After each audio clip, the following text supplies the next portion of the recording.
Hello guys, and welcome to the 6th Adria ESL Hearthstone Autumn Qualifier 2017. On the top we have our semi-finalists. In the top bracket we have Biggs with his Warlock, Priest and Rogue, where his Priest was banned, and on the bottom we have Wolf with Druid, Hunter and Warlock with his Druid banned. So there is a Warlock Rogue and a Warlock Hunter matchup. Good evening everyone, and so far we are seeing a Warlock mirror, and I think they are both playing Zoo Warlocks, although the top player, or Biggs, has a skin, the Nemzi, which is a new skin for Warlock, but the class still remains the same. Also, the addition of Glacial Shard makes the Warlock a bit different. Interesting tech. Yeah, definitely. Sometimes you just need like that little more time to hold on, like to freeze someone just for one turn, and then you manage to make a lot of favorable trades and everything.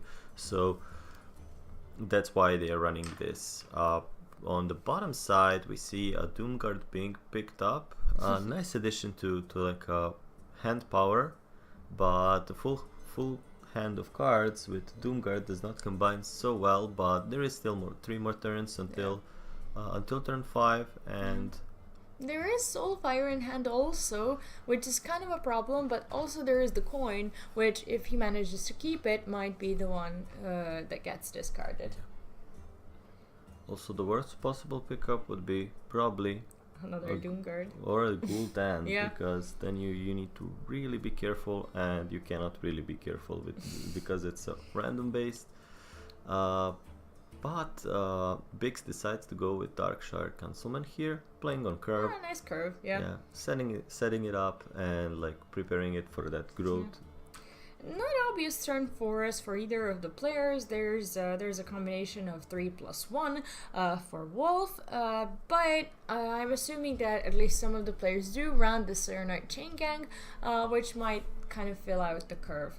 He decides to go for Soulfire, and coin gets discarded, which is kind of lucky, I would say. Yeah, and good for him. Yeah, it's very good for him. He finds two value trades. Yeah. And by value trade I mean trading with something, killing something, and your minion surviving the trade. Yeah, true. And here we see quite a board presence. I really wonder if he's gonna play the Flame Elemental or keep it in hand, hoping it gets discarded by Doomguard, or he just kind of taps away.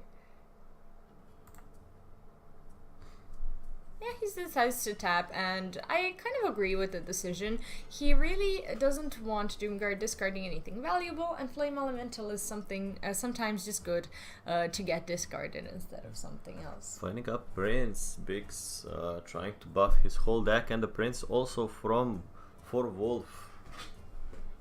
Will this change his turn 4, or will he stay on curve? What would you do? Well, depending on what he wants to do, if he pulls out the captain, he can trade with patches.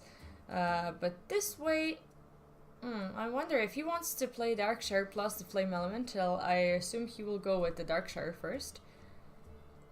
That is true. Maybe he wants to go Southsea and Flame Elemental to just not play the Darkshires and the Prince. Yeah, Prince is very tempting, yeah? Yeah, we see him hovering over the Darkshire Councilman and the Flame Elemental. And is that what he decides to do? Yeah, Prince is very tempting, as you said, but the Prince is kind of a low impact card on board at the moment, and that kind of gives a tempo to your opponents. So a lot of times, if you don't have Prince on turn 2, you decide to kind of prolong the play of Prince for 1 or 2 more turns when the situation is like a little bit less tense, and the fight for board is kind of settled, and you have that like extra 2 mana for turn, or you can curve it out well, or something like that, because it's really important not to lose tempo on board, not just to buff your deck. Yeah, and here we see the buff Serenite from Biggs, and it might just change the way Wolf wants to be trading on these. I mean, now he will go with the Prince, and I'm assuming there's gonna be a Southsea with the buffed patches to kind of help out these trades. It's a really nice buff to the Councilman. Yeah, we see that Councilman growing to 5/5, like a minion that costs 3 mana for 5/5. It's something. It's pretty good value in the Zoo deck. It's really good. It's one of the most balanced cards, I would say, that they've ever made. I would say in all the expansions, especially for Warlock, it really improved a lot of matchups. And here he decides, he decides to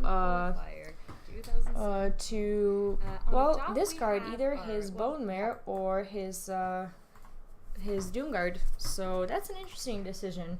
But in the end, Bone Mare gets discarded, and now Doomguard will not have a lot of stuff to discard, which is good because he will be able to play it at some point.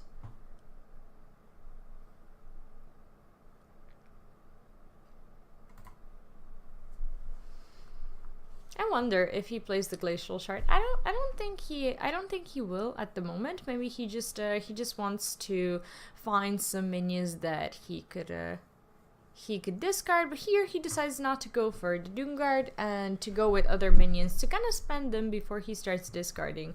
Yeah, the problem with Despicable Dreadlord being on board is the fact that he has to trade in unfavorably with all his minions that have 1 health because they will get traded into anyway by the end of turn effect. Kind of rushes the bad trades, and that's what's really bad for a Zoo matchup. That is true. And here we see Biggs kind of having a really nice curve. Despicable Dreadlord and a Doomguard on board, both being there, and not an obvious way to clear them except for Doomguard discarding 2 cards. Is forced to play Doomguard this turn? I mean, he might discard a valuable things like Bone Mare, like Cobalt Skillbane. I mean, everything is valuable. One of those 2 will go. Also, Dark Reaper, not a bad minion in this matchup. He might thinks even he might even tap and play Cobalt. That's another line to go, and try to get a low value card that the Doomguard can discard at some point.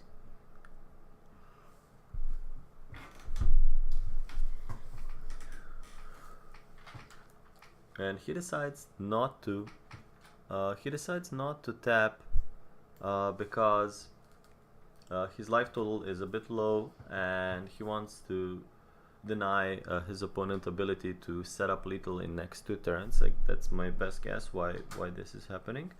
And also, Cobalt Skillbane contests everything on the board, or at least everything that was on the board last turn.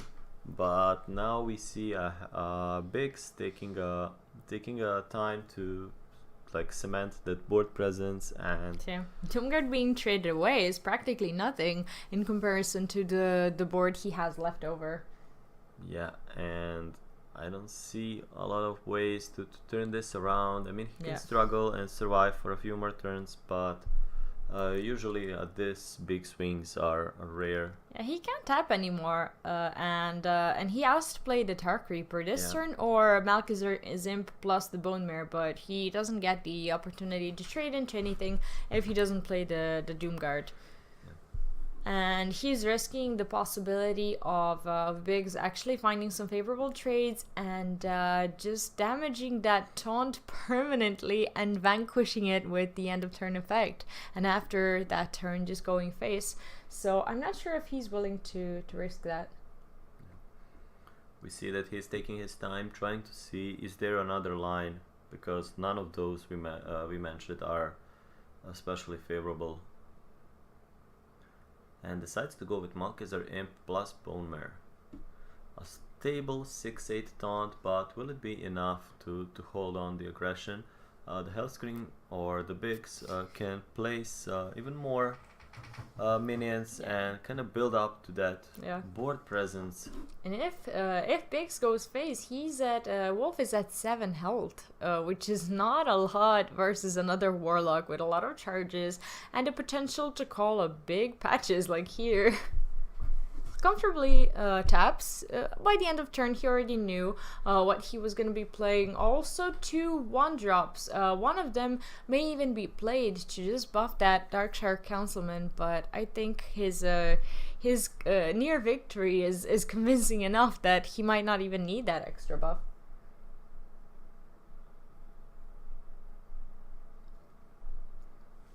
And we see that 5 minions on a side of pigs versus nothing on the side only thing of that pretty much bull. saves him is a copy of Twisting Nether, but I don't think he runs it in his zoo deck. Sometimes people tech one copy in just for the situations like this when you think everything is over, then you can turn around, but that card will never help you if you're like in front on the board, because then you have to like get rid of your board, and then it's just a dead weight in your deck and in your hands sometimes. Yeah, that is true, and I don't think this is enough. Here we see some favorable trades, and Biggs needs to play one more minion to actually have lethal on board, and there's quite a chance for that as a zoo deck. Yeah. You're always gonna have that one cost or two cost. Because you have more than 25 minion cards in deck usually. And that is true, and that's gonna be 1-0. Yeah, a GG for Biggs. Congrats, and that's gonna be a 1-0 as you said. That is true, and Biggs still has his rogue to win with versus Wolf's Hunter or versus Wolf's Warlock. So let's see if Rogue can pull it off and win in those matchups. Rogue can sometimes struggle in both of these matchups, so the game still isn't over. Depends on the opening hand, how well you get it. And we see a backstep picked up for Hellscream.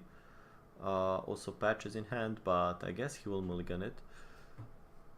Also a nice opening card for Hunter. Yeah, and we see the Plague Scientist, which is a really interesting addition to Rogue decks. Sometimes it can really help out, and especially if you have patches on board, it can be a Vile Spine Slayer one turn earlier. On turn 4 you can play patches plus the Plague Scientist and actually remove a big board. He mulligans it away, and we see he kept the Plague Scientist. Yeah. Also we see a Hunter getting Kindly Grandmother, which kind of ensures that turn 2. But also Rogue having a dagger plus backstab kind of ensures that he can deal with Kindly Grandmother. Also the problem to that is that he still has to deal with cats, the alley cat and the tabby cat. And we see also patches being picked up for the Rogue. Not the best thing, but at least he will have that combo to play on turn 4 that you mentioned earlier to remove or poison any minion he desires. He does have backstab in hand, but this is quite a light hand for Rogue, and we see threats in Hunter's hand still being there to play on turn 3, turn 4, and I'm not really sure how Rogue is gonna deal with it. Yeah. And also we see a copy of Tracking in Hunter's hand, which means like when he runs out of threats, he can just discard something that fits his curve the best way according to situation and continue that pressure on. So a bit of hard situation for Rogue, but we've seen the Rogues getting out of even harder situations with a board that is bigger and closing that matchup. So let's see what happens. What happens here? He decides to go with patches and trade everything, just to deny that like coin into Houndmaster. Of course we see that there is no Houndmaster in Wolf's hand, but from player's perspective you always play around something like that. That is true. And by playing Fireflies, he kind of ensures that he has 2 health creatures that can just play around most of Rogue early removals that deal 1 damage. He probably assumes that Biggs is not playing anything like Fan of Knives, but it's getting more awkward to remove like 6 stats on board than just 4. Just filling that board with elementals and picking off the beasts from the board.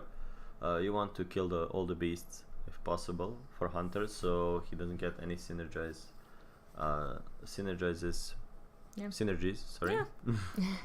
with the beasts. I wonder if Animal Companion gets played here.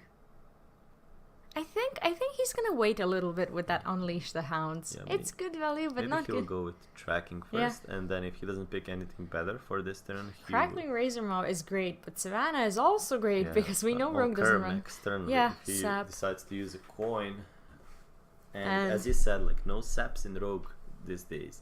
Leok, I think the best possible outcome here allows that value trades, and also gives a board +8 attack power in total, also +4 health. It's the 2 times better than Misha. Yeah. It's quite strong, especially when you have minions. Sometimes you just don't want to see that Leok. You see it on board and you're like, nah, I don't have any minions. So it's a 2/4 for 3 mana. It's decent, but it doesn't really do much. But with perspective on Unleash the Hounds in hand and Savannah Highmane with the coin, it's quite something. But he manages to deal with it with the poison. Yeah, but he spends the combo for removing a minion. Like Savannah Highmane. Yeah, like a big minion, like a Savannah Highmane on a Leok. And will he struggle to remove the Savannah? I guess we will see a coin into Savannah this turn. It's quite strong, and I don't think he's gonna care about that Plague Scientist too much. The worst thing that can happen is the Plague Scientist trading, getting Shadow Stepped, played like playing a charge minion, and then poisoning it. But it's a lot of combo. Also, if he decides to put a Cold Blood on him, that's also a waste of Cold Blood, and you get two more minions when your Savannah dies. Yeah. So like Savannah is a bit slow card, but when you are a bit in front of on board, it really excels, and it's really nice fit for the boards like this. And as I said, copy of Cold Blood spent on removing this Savannah. Yeah, but he needs to do it. Yeah, he needs to do it, and we see Rogue on just 1 card. And we see that Galaka Crawler that will be able to eat up that last pirate on Biggs' board.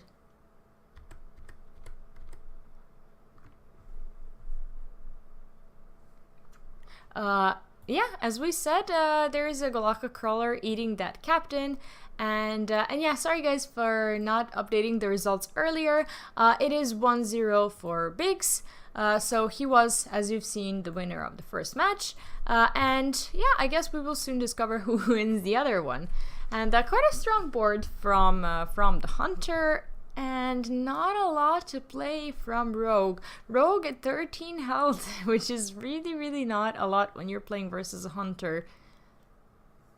Not quite lethal, but there is some perspective on it. He can leave him at 4 health if he wants to. Like there is no more reason for Hunter to trade in this matchup. I think he can just like push the damage with Houndmaster and Hero Power, and in like as you said, in 2 turns just kill him with a Hero Power. Yeah, Hunter sitting comfortably at 30 health.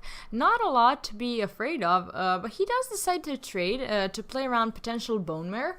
That will allow some efficient trades from Rogue, ensuring that he does win this game, since if a Rogue doesn't have any minions on board, it is just a GG, as we see. And it's a tie-up. Wolf tying up the series to 1-1, so don't go anywhere. We will be starting a match number 3 in just a moment. So what we do have left is Biggs' Rogue and Wolf's Warlock.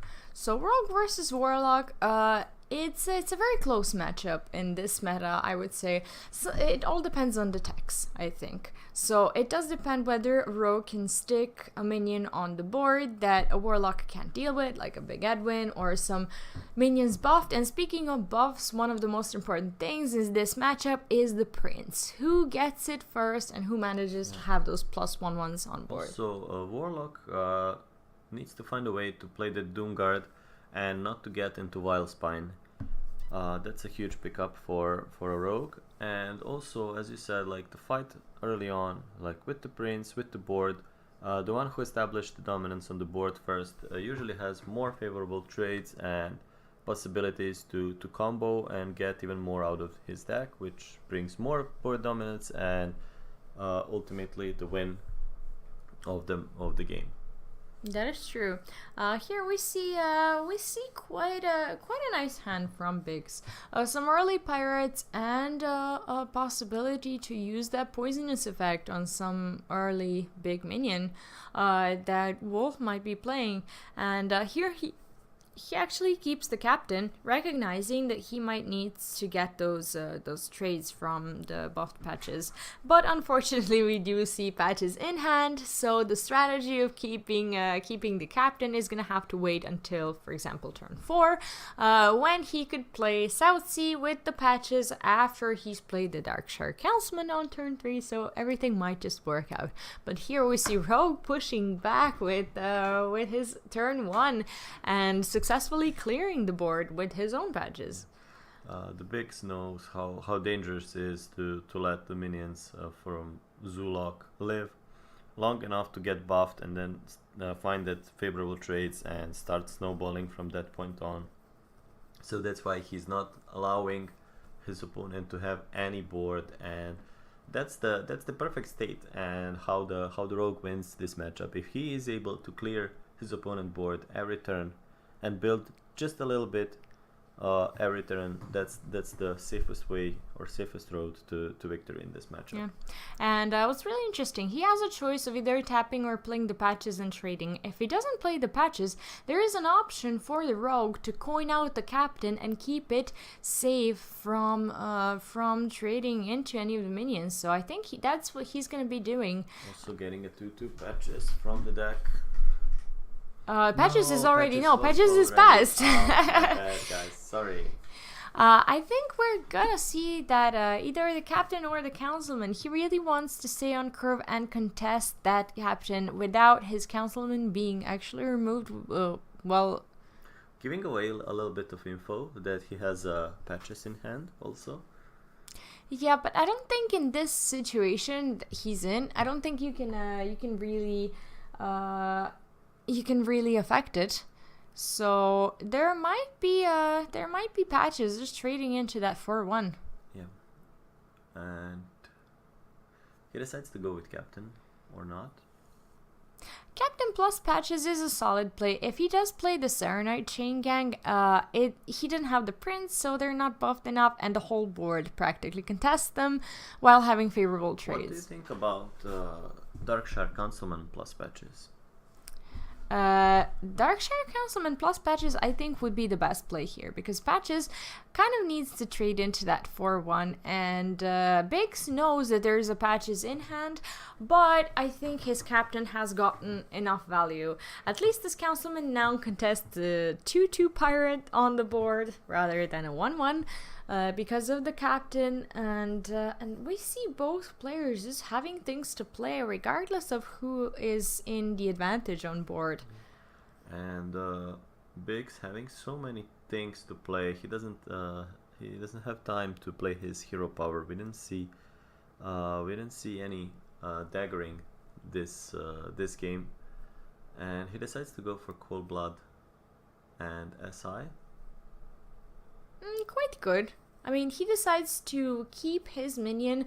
His captain, he recognizes that his captain has gotten enough value already, and the 4/2 is quite strong and does contest those Serenite Chain Gangs. And him being able to find favorable trades forces Wolf to play that Flame Imp to remove at least one of the big health minions that Biggs will have. The good thing with Imp is that if no magic or battle cry effects are used, he will find his trade and he will take at least one of opponent's minions with him. And but we see that there is a SI agent in hand. Yeah, which can change things if he manages to basically find a combo to pair it up with. 2 damage can sometimes be really valuable. So yeah, he decides to go for a big beefy minion, which is completely justified. We might even see that captain being traded into the Flame Imp to just protect the board, but Warlock already being at 16 health versus a Rogue is not a promising situation. Biggs decides to play it safe and to trade the board. Today we're actually seeing a lot of trading into the board. Trading and safe plays. Sometimes it's a danger to overtrade your opponent, because then you run out of resources and you didn't put your opponent on like health that are low enough, but usually it's the safest way to play. Like, you play around most of the things if you trade your opponent's board completely.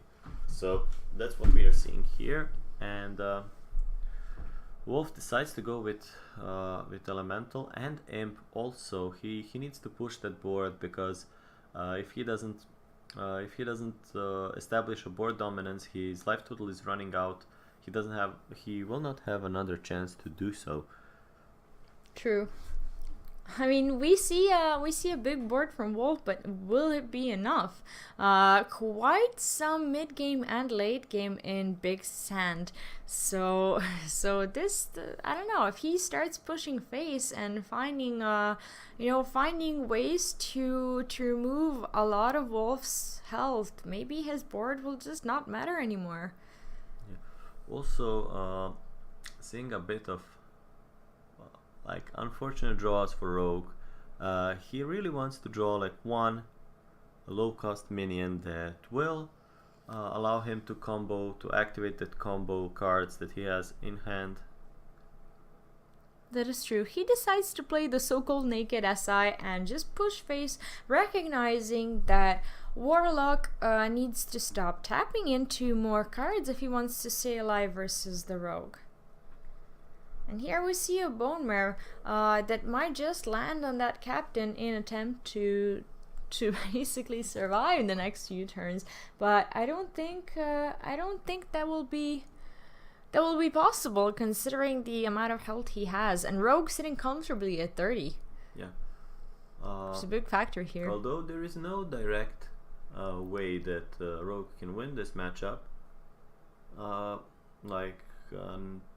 if he plays Bone Mare on any of his minions. Yeah, but if he does go face with his Bone Mare minion and decides to leave, for example, the Naga Corsair open, and Biggs finds the combo piece for the Vile Spine Slayer, he can punish that play. So I'm sure here we're gonna see a safe play where he doesn't get punished by it. And as we said, he decides to protect it and Shadow Step.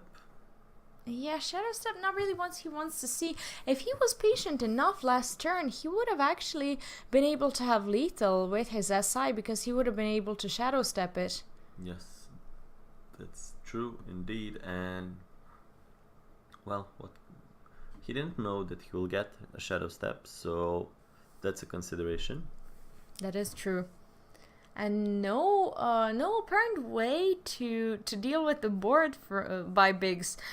Is this gonna be a turnaround? Yeah, that's what I said. Like, yeah. The Warlock is on 4 health, but now he's the one who has board, although not so many cards. But we see a Rogue having a really heavy hand, and that he can basically play one minion per turn, and that's not something you want to do versus Zoolock. Oh, this is such a strong turn. He's gonna be able to freeze that Bone Mare, and if he wants, he would be able to even push face, but I think he will trade into that Bone Mare so he doesn't get punished by Vile Spine in any sort of way. These players are not familiar with each other's decks, but I think they are considering potential silences onto the freeze minions, so I don't think they will make any unsafe plays. Both players making really, really safe plays today, so I think they will continue with the trading fashion here as well. Or at least freezing the minion. Yeah. Freezing a face and trading a minion is also one of the most safest way to play this. That is true. No minion, and a Rogue can't silence his own face to be able to trade. So it is kind of a safe play, and here Rogue being really clocked this turn. Yeah, if he was only able to basically wait with his little his SI agent, this could have been a GG with that Shadow Step, but here I'm pretty sure we're gonna see a GG from this Warlock very soon, I guess, if Rogue doesn't find a way to turn it around. It can still go both ways, because no. Yeah, this is gonna be an exact lethal without having the having the need to even trade. So this is GG for Wolf. Congratulations to both players. Wolf will be proceeding to our finals. So guys, stay tuned. We will be right back in a few minutes with our finals match. Okay, see you.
Hi guys, and welcome to the finals of the 6th Autumn Qualifier for the ESL Adria.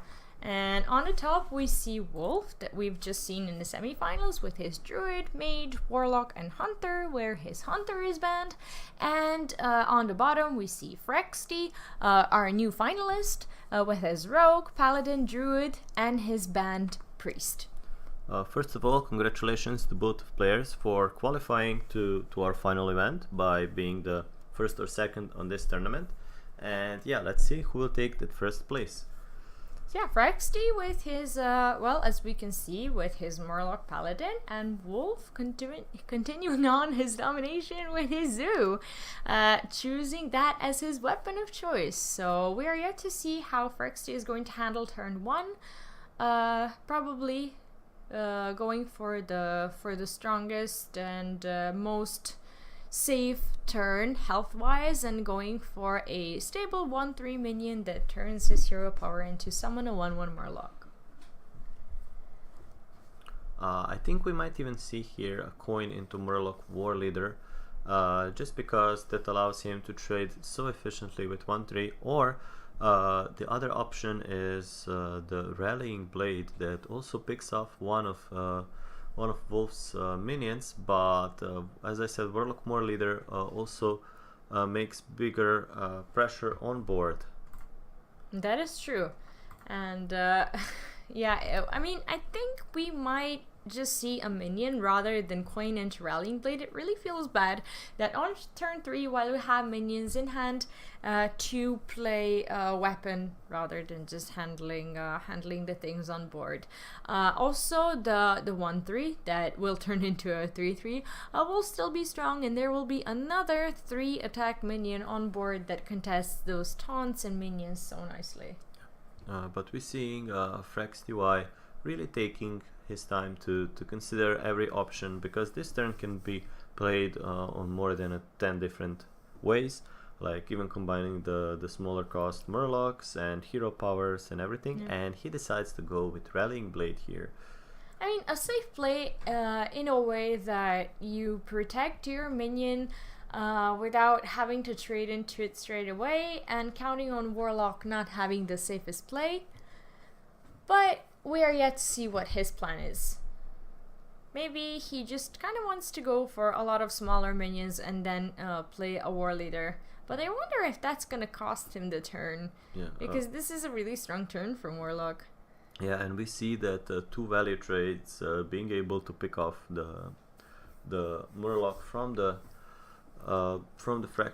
Frexty board, and now he's left with nothing on board but a weapon in his hand. And let's see what are his choices this turn.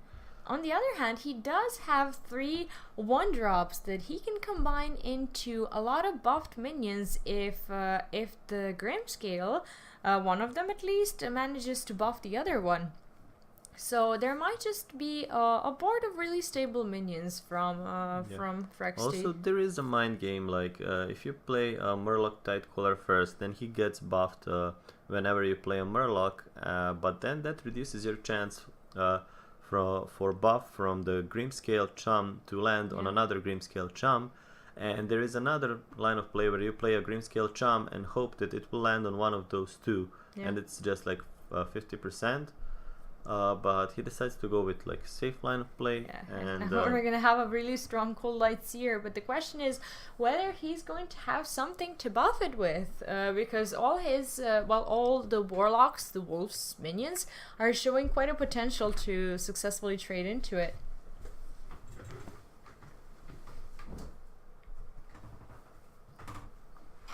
Also, we see that that value trade is being picked up, and the Wolf is finding yet another value trade, knowing that there is no real punish for leaving a minion at 1 health, at least with this type of paladins. They rarely run Consecrate, and there is nothing else that can kill a minion just with 1 attack.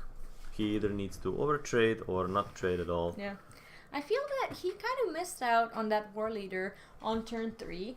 when he had the opportunity to have 2 of those minions. I think that's one of the turns he might want to rethink when he, for example, sees the match again, or when he plays the same match again. Sometimes it can be really good versus a zoo to have a minion rather than a weapon. And it is turn 4. We still see 1 charge of the weapon that is still there. So he still hasn't found the right target to use it. He would really like to kill that captain or that flame imp, but the Voidwalker is in the way, and it really feels bad to kind of trade into it. And he even decides to pass the turn, leaving the 4/5 on board and seeing the despicable Dreadlord. We know that he is going to find a way to trade efficiently with his weakest minions and continue the snowball. Yeah, kind of turning them into 3 weak minions, turning into 3 bigger minions, and that's the way it builds up. Also, the interesting way is to see, will he be able to utilize this Finja and how much value will he get from it.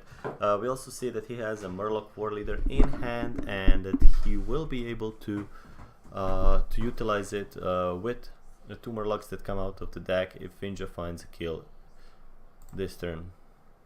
Yeah, also true. We see quite a snowball from Wolf though. Darkshire Councilman landing in another Flame Imp. We are gonna see Finja getting some value, but the question is whether that's going to be enough to get back on board. Yeah, I'm a little bit afraid maybe it won't be. Yeah, because I'm not sure if Rexty is running any of the charge minions that may be helped out with the Murloc War Leader and trade into at least one of the Flame Imps, or even try to trade into the Darkshire Councilman or Despicable Dreadlord. Anything would help, but I'm just wondering if that's going to even be enough.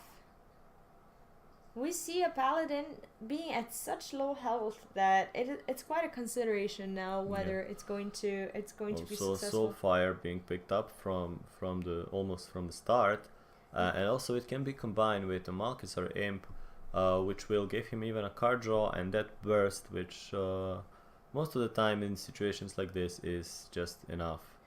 Yeah, and here we're actually gonna see a GG for Wolf. Yeah, for Wolf, and yeah, clear lethal with Soulfire, and hopefully, yeah, he sees it as well. And yeah, congrats! It's a pretty convincing zoo game where his paladin just didn't show the usual dominance that Murloc Paladin has on ladder as well. So we do have a best of 5 match in these finals as always. So since we've seen a win from Wolf's Warlock, we are yet to see his Druid and his Mage, and still Frexty still having his Rogue, Paladin, and his Druid.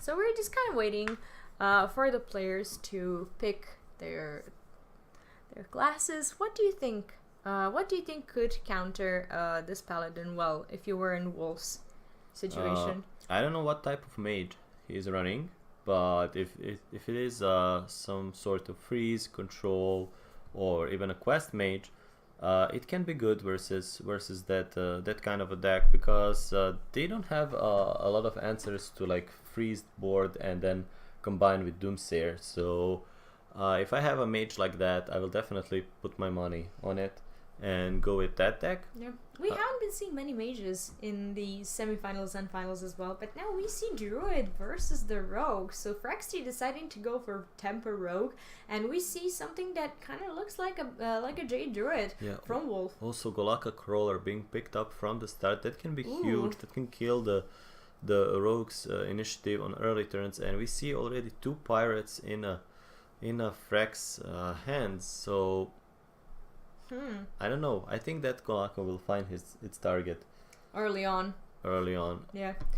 He definitely keeps the Swashbuckler. As a rogue, you cannot afford to mulligan away your early pirates like a Swashbuckler just because just because you may feel like, I don't know, like the druid is going to be playing the Galaka, and it's just not gonna work out for you. Double Galaka Crawler and Oh, double wow. Pirate in hand for a rogue. This game seems a bit doomed before it's even started, and we see a heavy hand from Frexty, except for those pirates, so I really wonder how this is gonna work out. Wolf, on the other side, probably being very happy to see this, because soon, if he decides to commit his Galakas to these early pirates, there's gonna be 2 happy crabs on the board on turn 2. Yeah, I couldn't A agree 3-4 more and a with you. 3-4. Wow. And from Farxie's perspective, this is a really good setup for the captain. If Druid, for example, decides to ramp a Jade, he can dagger and remove the Jade, and on turn 3 he can play the South Sea captain. But I don't think that's gonna be the case here. I'm assuming Wolf just carefully considering what he's gonna be doing next turn. Also, there is a consideration to keep a coin for that ramp, because you want to ramp as fast as possible, and you don't know if your opponent really has the follow-up, but he decides to go to play safely and just remove that pirate while he can, because he also doesn't know that does his opponent even has more pirates or not. So there is a consideration to even trade the patches into the crab. It doesn't help you if you get backstab next turn, for example, because the crab is damaged, but maybe you play around another crab. But it would be quite unfortunate for Frexty if the crab was present in hand. Yeah, but try to put yourself like in a mindset of a rogue. When you're playing rogue, you play pirates, and you hope that your opponent doesn't have a crab, and you most certainly hope that your opponent doesn't have 2 crabs, but because then it's almost always like a GG before it even started. So, and we see that Wolf decides not to go with another crab. He will save it for future turns and prey on something bigger.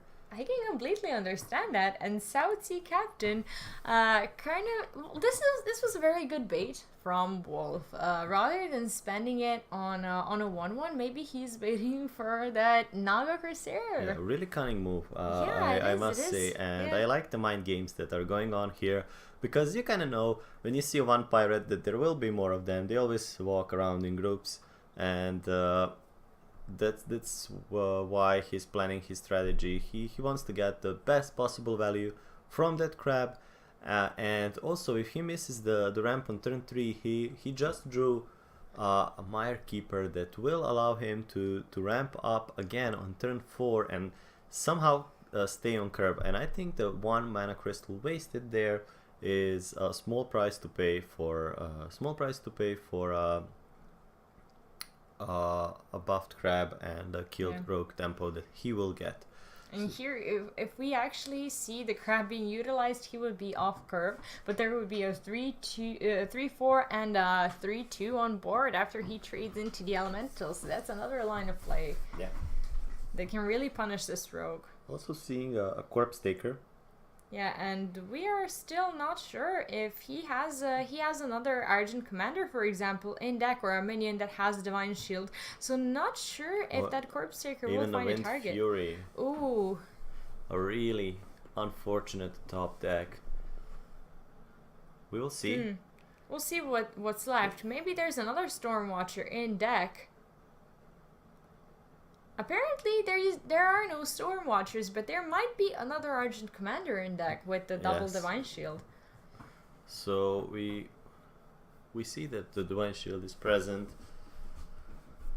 and as I said, he managed to excel with the ramp, and also next turn he will have 6 mana.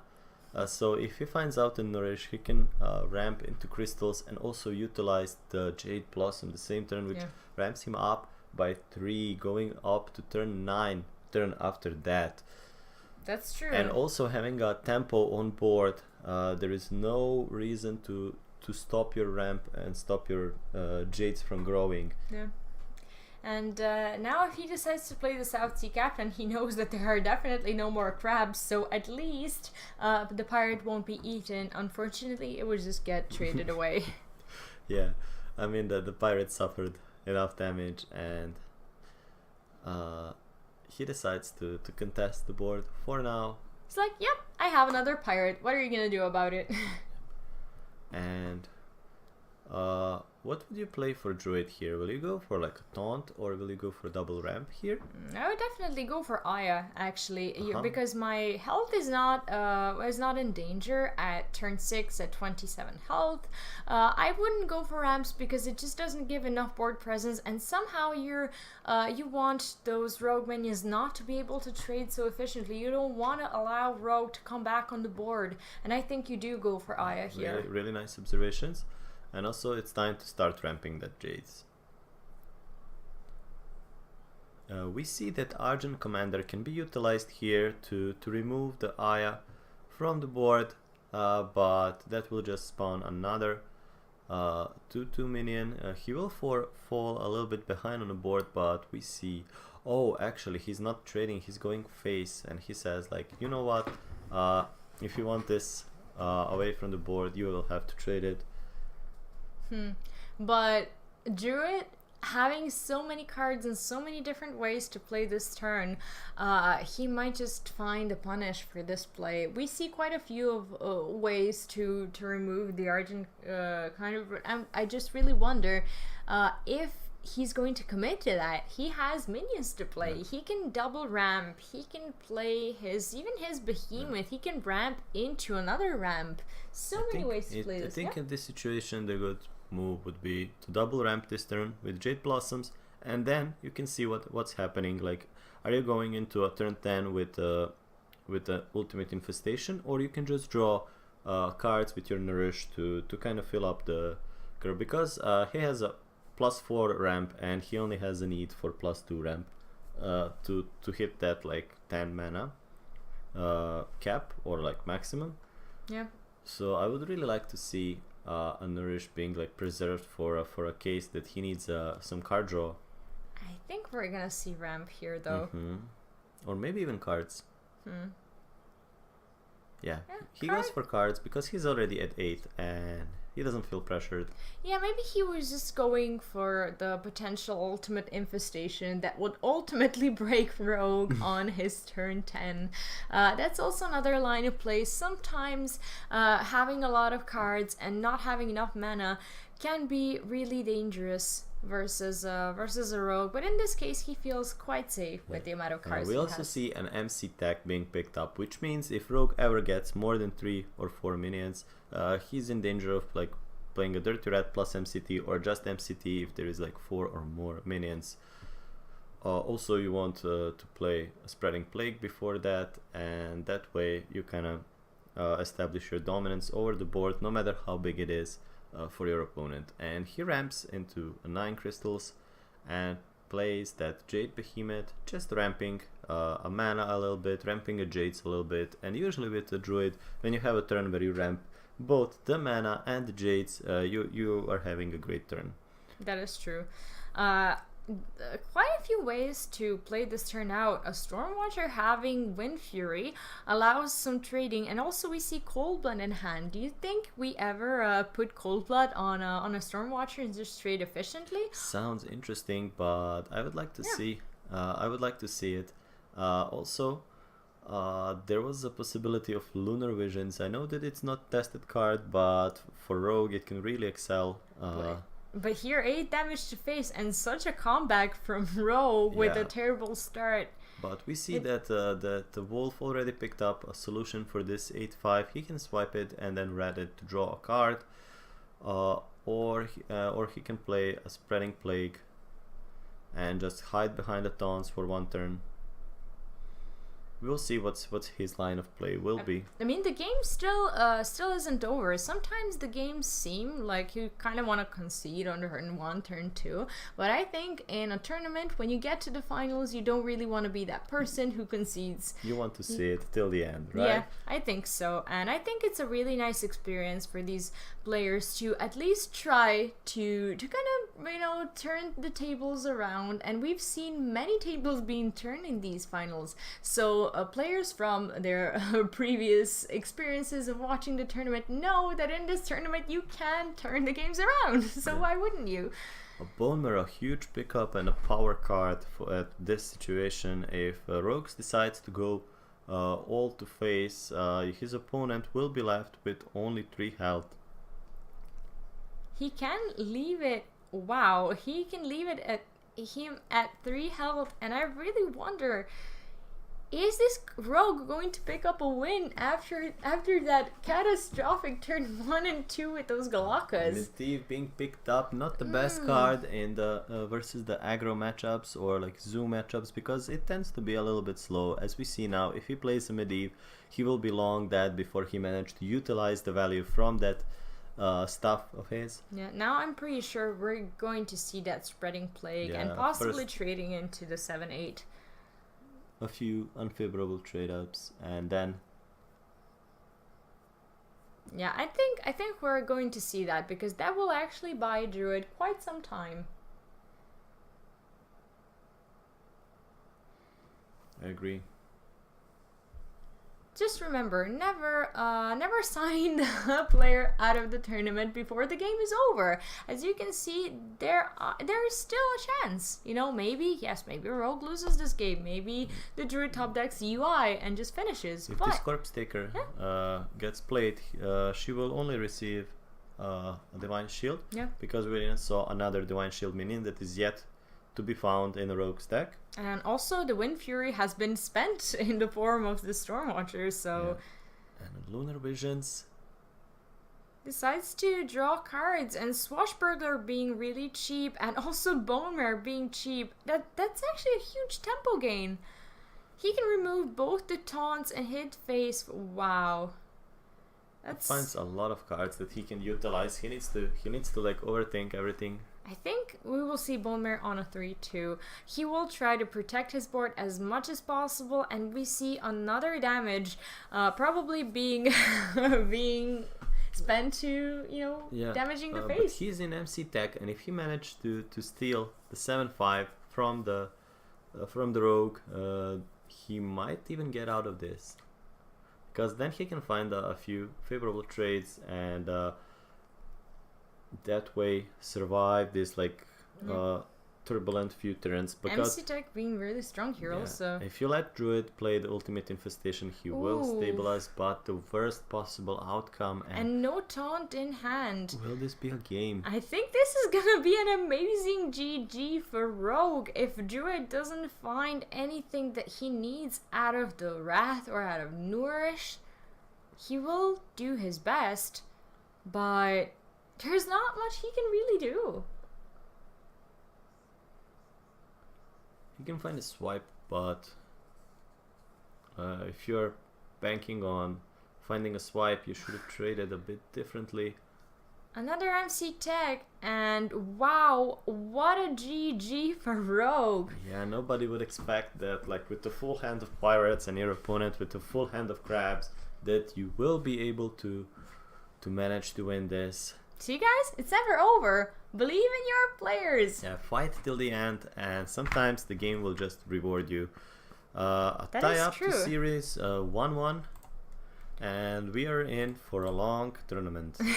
We are definitely going to see, well, probably Wolves, Druid, or Mage, and Frexty's Paladin or Druid.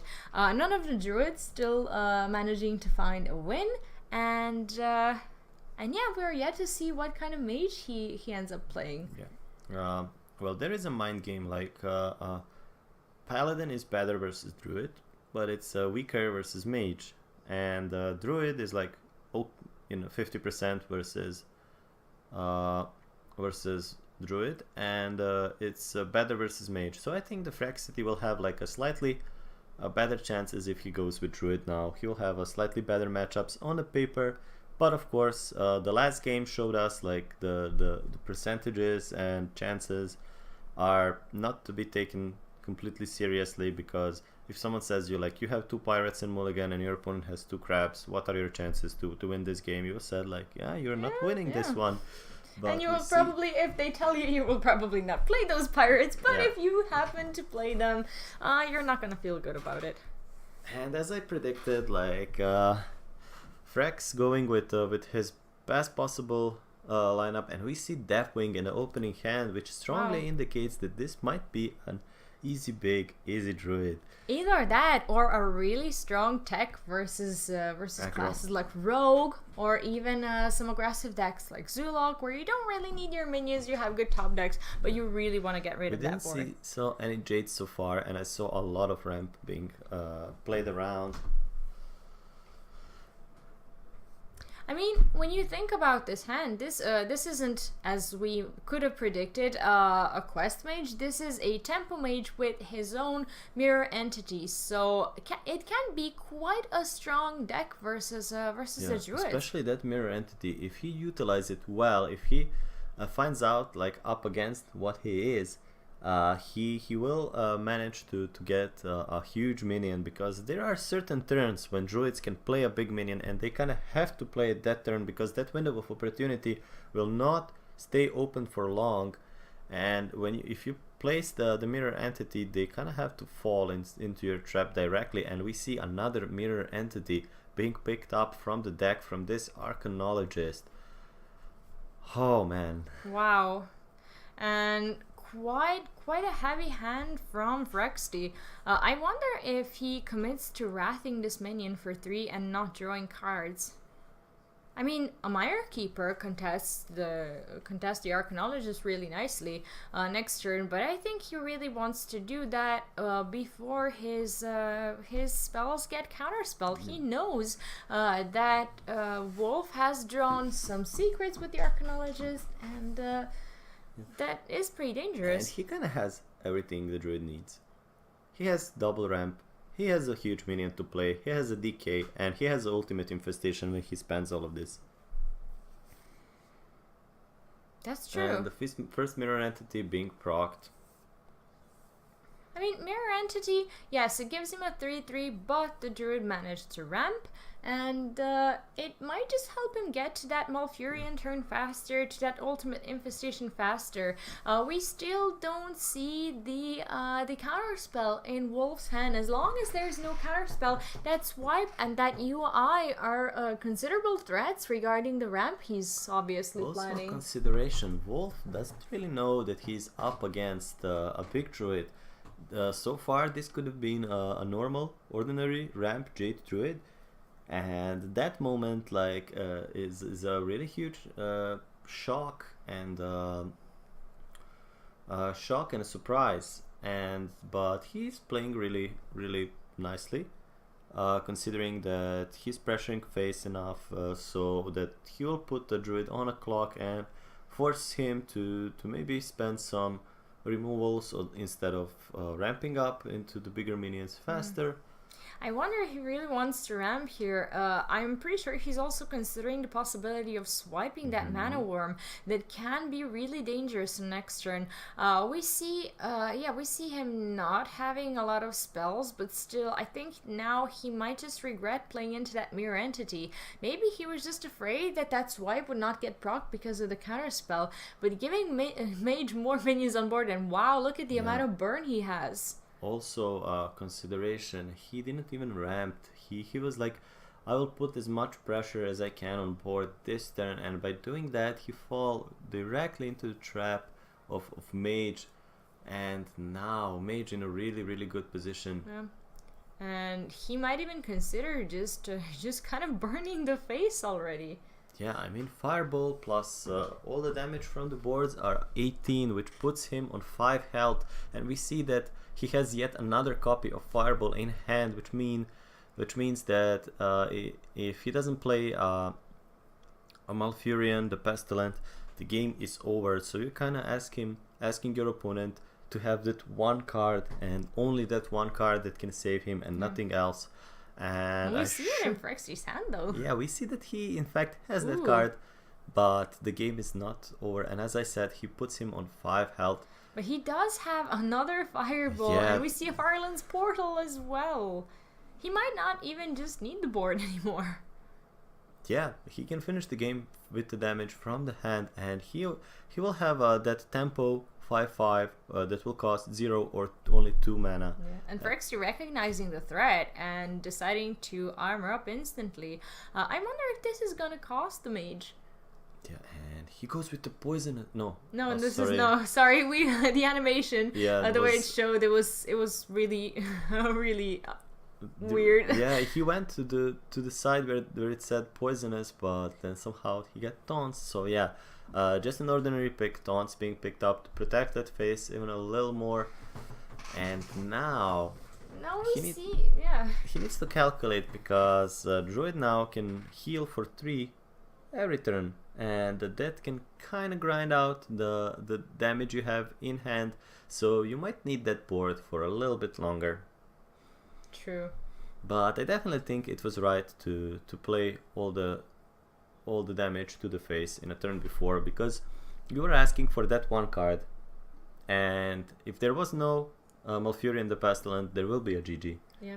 Quite an amazing series so far, and we see both players playing in their standard way, but also taking into consideration, what if your opponent just doesn't have that one card and just kind of going for it? Yeah, playing a game of chances, and sometimes you have to be ready to accept that even the possibility that has lower chance to occur will occur. Yeah, and here we see quite a good either a swipe or even a primordial drake if he decides to commit to having a minion. But I think he's gonna want to start armoring up. He doesn't really know whether the mage is running a copy of Pyroblast or not, and whether he's gonna be discovering it. I think it is about time next turn that he starts armoring up. Yeah, and also there is 3 more turns before the mage is able to cast such a powerful spell, because it costs 10 mana. Yeah, but look at the amount of burn he has. Even without the board, he does have Fireball and now the Frostbolt, and 3 possible damage from the Secret that might get played. Yeah, we see a Firelands portal hitting and landing on face and getting a pretty strong minion, I would say. 4/6 is a quite nice outcome from this portal. Yeah, but if he doesn't find a way to armor up more, this is gonna be a GG, because Mage just has the amount of burn in hand to be able to close this game. And this won't help.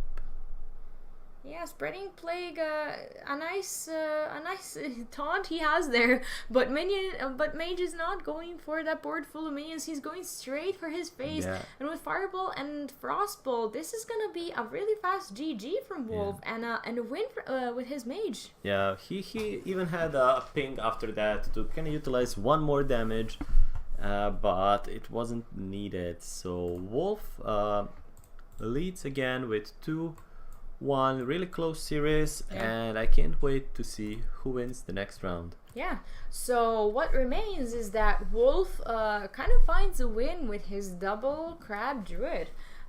He is yet to play versus his Paladin, and I don't think we've seen any of the pirates in the Paladin that where the crabs could be used against him, and his Druid.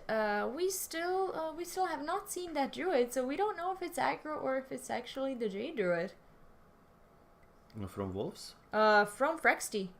Frexty just found a win with the Druid. Oh, sorry. No, I was talking. The Wolf is got it playing mixed up with the last one. Yeah, a bit mixed up. We have a mess of like a lot of deck lists and everything, and the Wolf is playing a list of Jade Druid we already saw earlier. That lost to Rogue, but it was really back and forth matchup.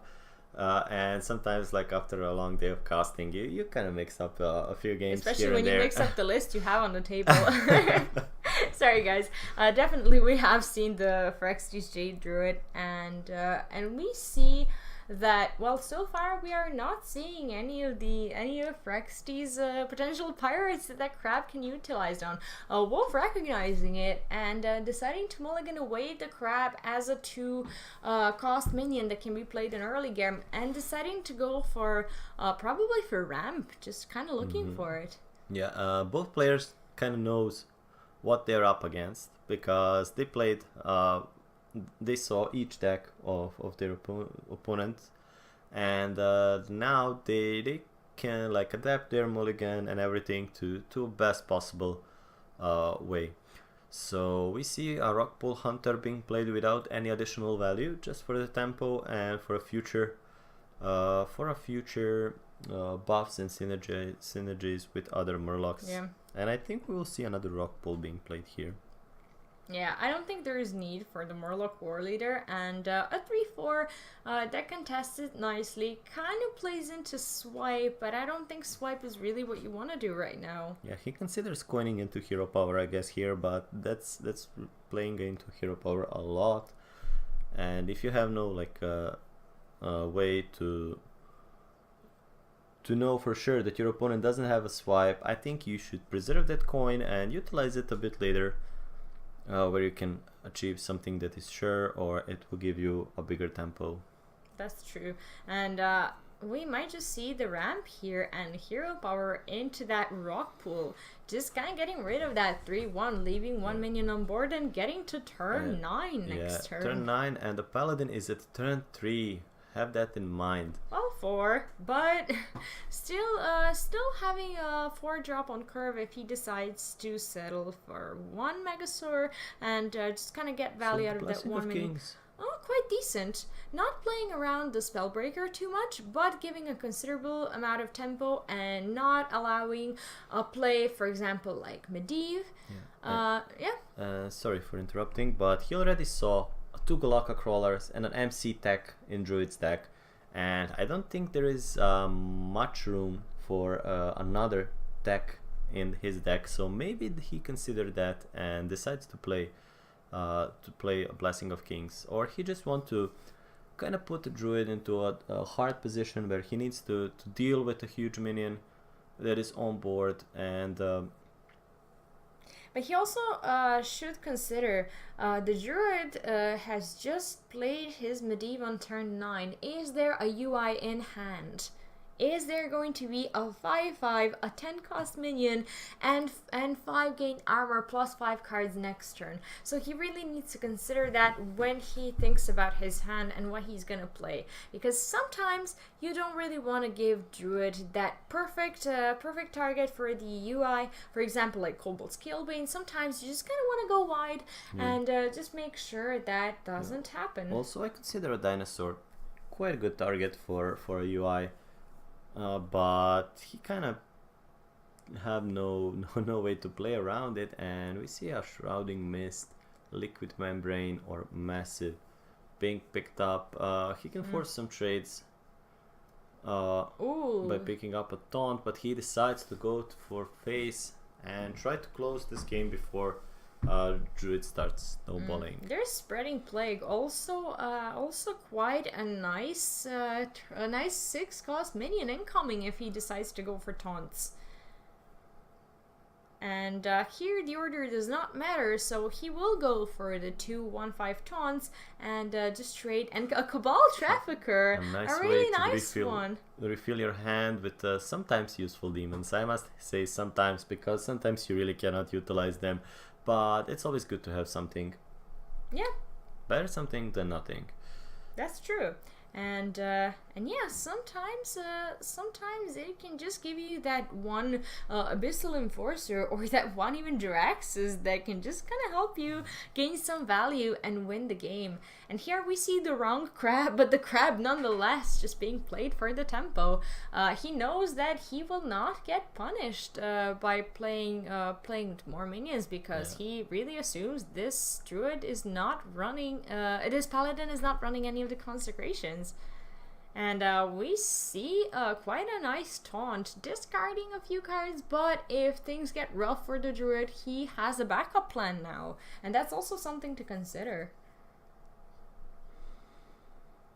Wow, a lot of stuff in Paladin's hand, but nothing feels right at this moment. It feels kind of bad. Like, all the Murlocs are strong, but when you see this army of minions on board, you're just here just questioning your previous turns and what you've done wrong, so this was allowed to happen. Cabal Trafficker, one of the best things that could happen to Druid at this point. He cannot allow himself to play around UI anymore, and we see an MC tech being picked up, so that means if Paladin ever manage to spread the board, the MC tech will be here to reduce it a little bit. Yeah, true. And I mean, here, quite a strong board from Druid. Not a lot of health, but a lot of value. And he's definitely gonna be going for Wrath into that 8-3, just removing it. Doesn't even Showing care a card, about I minions think. anymore. No, like the animation is always showing a wrong one.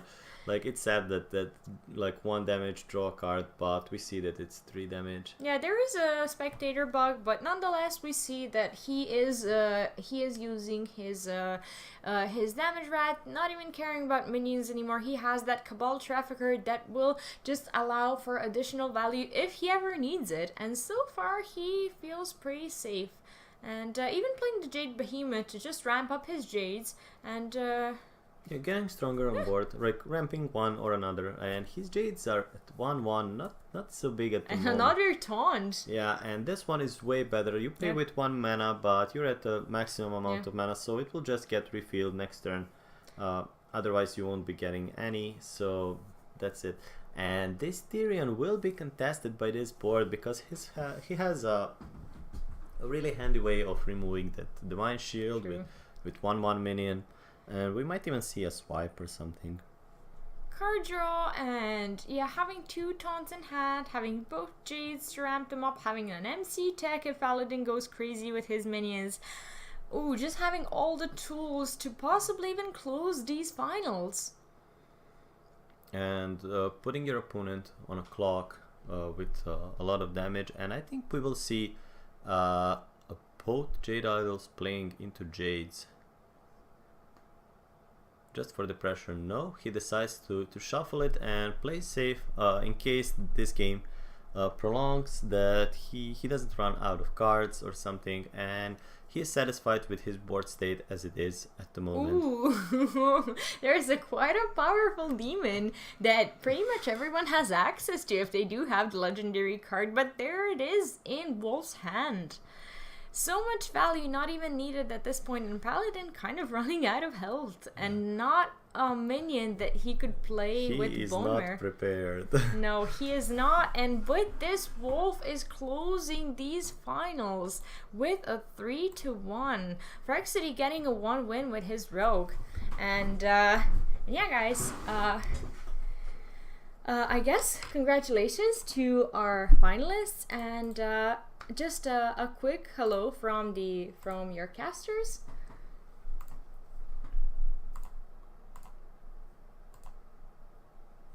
Okay, having some technical issues. Here we are. Hi guys. Hi guys, welcome to stream, and also congratulations to our winners today for scoring a place to a finals. Both of the players are qualified because you get qualified if you score first place or second place, so congratulations to them, and also special congratulations to Wolf, who won this whole thing today. Really nice finals, a lot of back and forth games. It was great. And it was nice to cast and to watch and to enjoy a good Hearthstone. Thanks guys for all the great games. I encourage you to apply for the next week. There are still 2 more qualifiers you can apply for. Qualifier number 7 and number 8. Soon there will be link available, and you can apply for it. So 4 more spots for the big finals. So yeah, I really hope I see you guys next week. Yeah, me too. See you next time. See you guys. Thanks for watching, and thanks for participating.